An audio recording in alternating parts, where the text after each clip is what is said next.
Good day everyone and welcome to Exile News, the weekly show that brings you all the important news and informations on Path of Exile.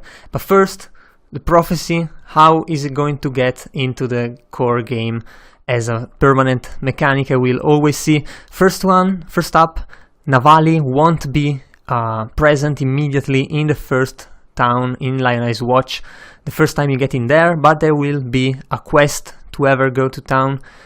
Also, silver coins will be rarer because obviously GGG doesn't want another prophecy league, so you will be able to occasionally do prophecies just as a side content, as it happens with pretty much most of the other features that were implemented after the specific league ended.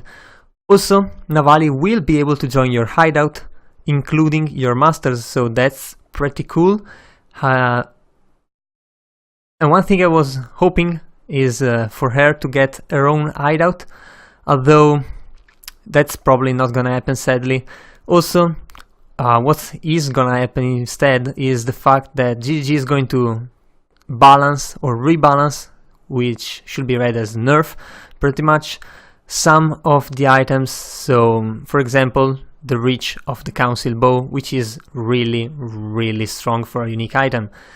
Another thing is the 48 hours solo flashback event was delayed by 3 hours, and it doesn't really matter right now. However, if you want to experience the flashback event again, the race is still ongoing, so you still have a bit of time to actually enjoy that one. But let's get to the big news, which is the new expansion, Atlas of Worlds.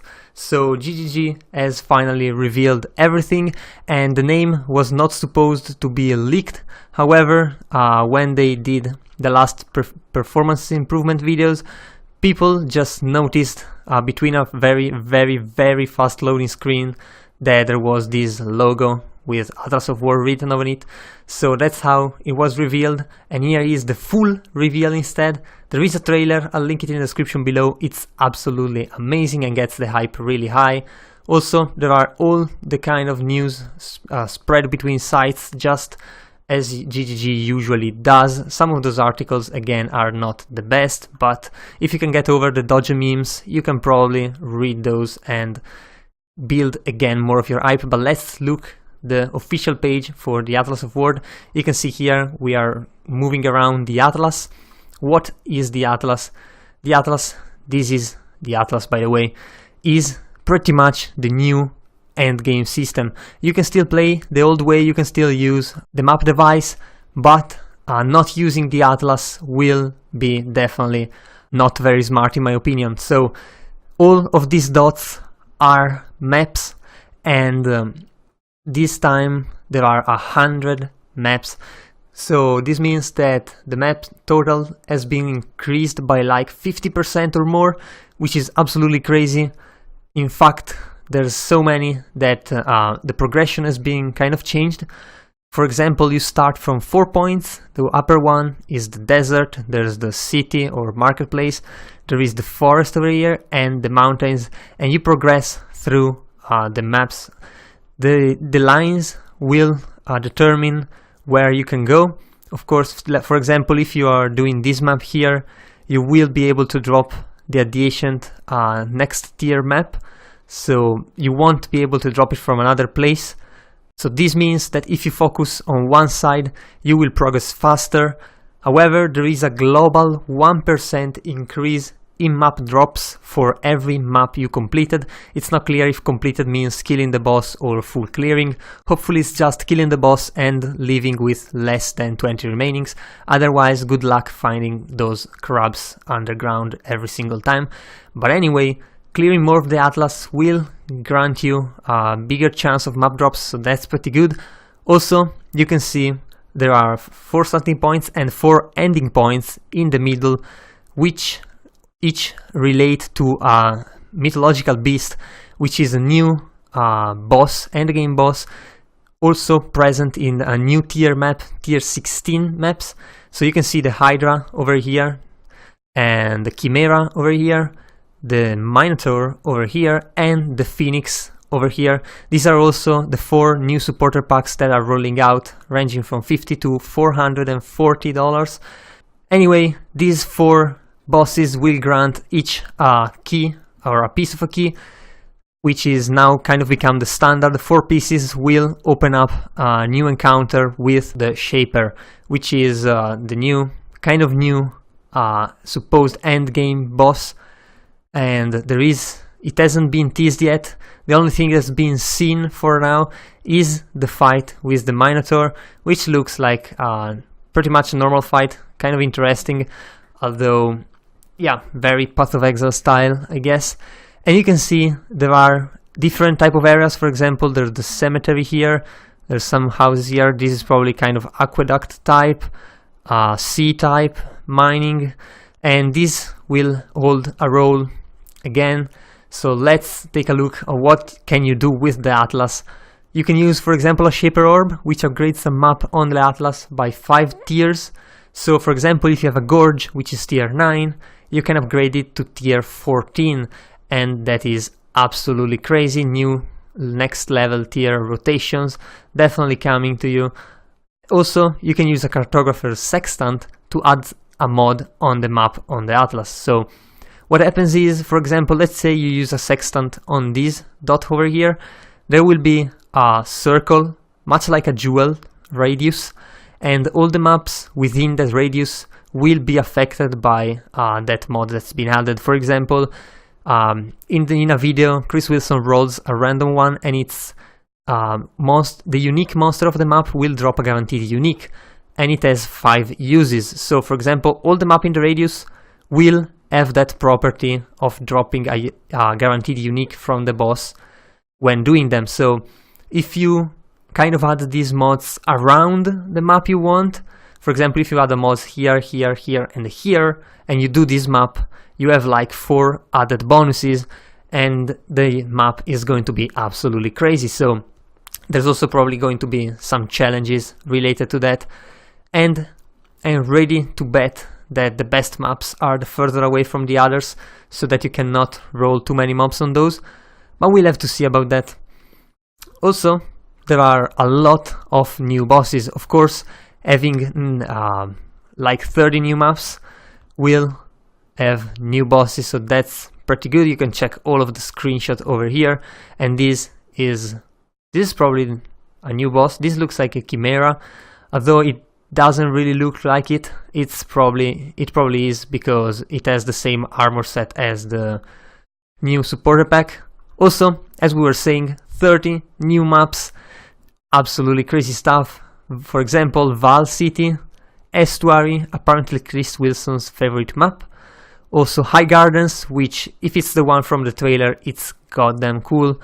And tier 16 Forge of the Phoenix map, and you can see you can roll these maps, so you can get the 4 bosses to be absolutely deadly with increased damage, minus max, all that kind of stuff.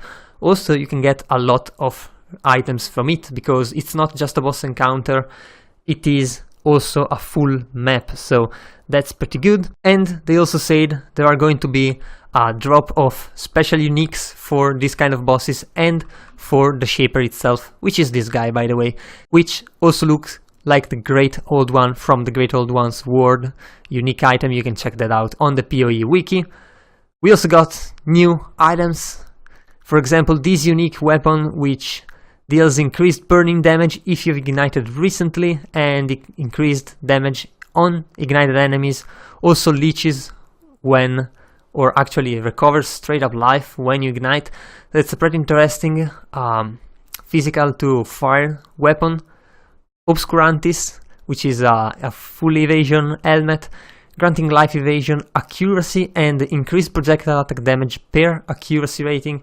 So that's pretty interesting. However, I'm very surprised there is no reduced light radius with a name like Obscurantis. Anyway, new base types, really interesting stuff. For example, this bone helmet deals or adds increased damage to your minions. And as I was saying, like looking at this part, for example, this part is cemetery.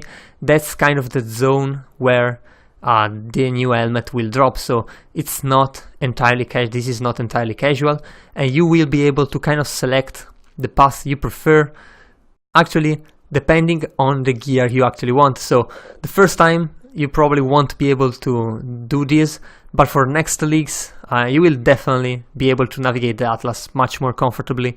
Also, a steel ring, which is pretty much the iron ring except for very high level, requires level 80, and that's probably the highest level ring actually in the game. That's definitely something cool to look forward to. Also, the performance improvement that have been going on the GGG side are going to be fully implemented and basically just be there as the base for the next league. So as soon as this expansion hits, you will have all the performance improvements built into the game. Also, you can see the 4 new supporter packs. We checked those out earlier: the Phoenix, the Hydra, the Minotaur, and the Chimera, which honestly looks a lot like a lion. And again, this is not done because there is a new Challenge League. So the Challenge League is totally overshadowed by the update, to the point that where you get to the supporter packs you think there's nothing more, but there is actually the new Challenge League, which is called Essence. So how does this work? This works, for example, you will find these kind of frozen monsters, as you can see here, and hovering the mouse over the middle one will tell you which type of essence is in there, and there are 25 essence types, so prepare your stash tabs, because also every essence has 7 tiers, so yeah, good luck with all the space it's going to keep. And again, much like Talisman, you will be able to upgrade an essence using 3 of a lower tier to get 1 of the tier above.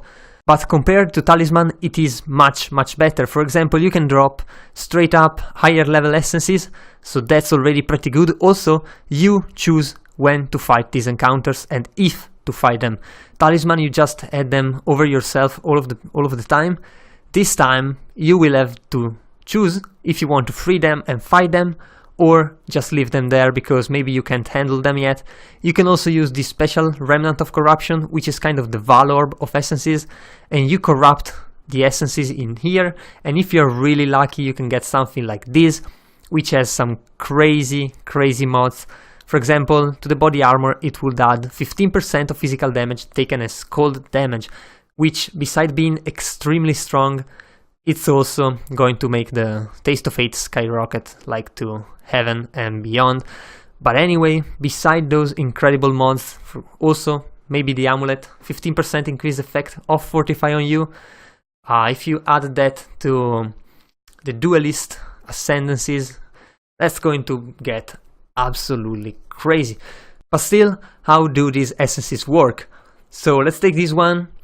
Upgrades a normal item to rare or reforges a rare, guaranteeing 1 property. So what happens is, you take a normal item, you use this on it, and it becomes a rare with the specific guaranteed property depending on what you use it on. So for example, this one, you use it on the body armor, it will give you 120, 226 life, and a bunch of other random mobs, just like using an alchemy orb. So this could give you a really strong item, or it could give you a really bad item with a great mod. It's pretty much a lot of RNG condensed, and the only way, as usual, to beat RNG is to put more time into it, so that you will eventually get something good regardless. And this is why this league has been said to make rare items great again. That's because if you get really lucky, and people will, and the market will have a lot of great items, you will be able to get amazing rares going above and beyond whatever kind of unique you can think of. Of course, apparently there's not anything like a shove or something like that, but still some of these are absolutely strong mods, so that's going to be it. So everything is going to come out on the 2nd of September, which is a Friday, and it's pretty much the usual time GGG release every league so far, so whenever they started the other times, they are going to start for you in your time zone again. And yeah, I guess that was all for this week. If you enjoyed the video, leave a like and a comment down below. Also, if you want to remain updated every week, be sure to subscribe to my channel. So that was all. I've been your host Torzo, and I'll see you guys the next time.